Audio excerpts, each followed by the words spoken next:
नमस्कार. आपल्या सगळ्यांचे सोशल महाराष्ट्र न्यूज चॅनलमध्ये हार्दिक स्वागत. चला वळूया तर एका नवीन बातमीकडे. आजची बातमी. महाराष्ट्रातील शेतकऱ्यांना कर्जमाफीचे दिलेले आश्वासनामुळे शेतकरी राष्ट्रीयकृत बँक व सहकारी बँकेत थकीत कर्जदार झालेले आहेत. तात्काळ शासनाने PM किसान योजना, शासकीय योजनेच्या अनुदान, ठिबक सिंचन, रोजगार हमी योजनेचे पैसे बँकांनी होल्ड करून ठेवले आहेत. ते देण्यात यावे अशी मागणी क्रांतिकारी शेतकरी संघटनेच्या वतीने करण्यात आली आहे. शासनाने विधानसभा निवडणुकीत शेतकऱ्यांचे कर्ज माफ करू अशी वल्गना केली होती. ती पूर्ण करून शेतकऱ्यांचा 7/12 कोरा करावा अशी देखील मागणी यावेळी क्रांतिकारी शेतकरी संघटनेचे उत्तर महाराष्ट्र अध्यक्ष ईश्वर पाटील यांनी जिल्हाधिकाऱ्यांमार्फत शासनाला केली आहे. पाटील, क्रांतिकारी शेतकरी संघटना उत्तर महाराष्ट्र अध्यक्ष.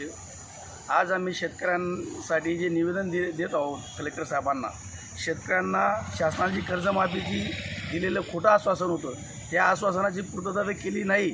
त्या कारणामुळे शेतकरी कर्जमाफीपासून वंचित आहे. आणि दुसरी बाजू अशी आहे की शेतकरी राष्ट्रीयकृत बँकेत आणि सहकारी बँकेमध्ये पैसे भरणे बंद झाल्यामुळे कर्जमाफी, तर त्यासाठी शेतकऱ्यांचे खाते सिबिल खराब होत आहे. आणि दुसरी गोष्ट, शासनाचे जे PM किसान शासकीय अनुदानाचे जे पैसे आहेत, रोजगार हमीचे पैसे आहेत, त्यांना बँकेने होल्ड लावून दिलेले.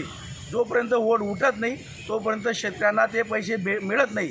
त्यासाठी आम्ही निवेदनाच्या माध्यमातून माननीय मुख्यमंत्री साहेब, उपमुख्यमंत्री आणि पालकमंत्री यांना मी विनंती करतो की आपण एक कॅबिनेट मीटिंग घेऊन शेतकऱ्यांचे लावलेले होल्ड बँकेने बंद करावेत आणि शेतकऱ्यांना पूर्व व्यवहार करण्यासाठी मदत करावी, ही एवढी विनंती.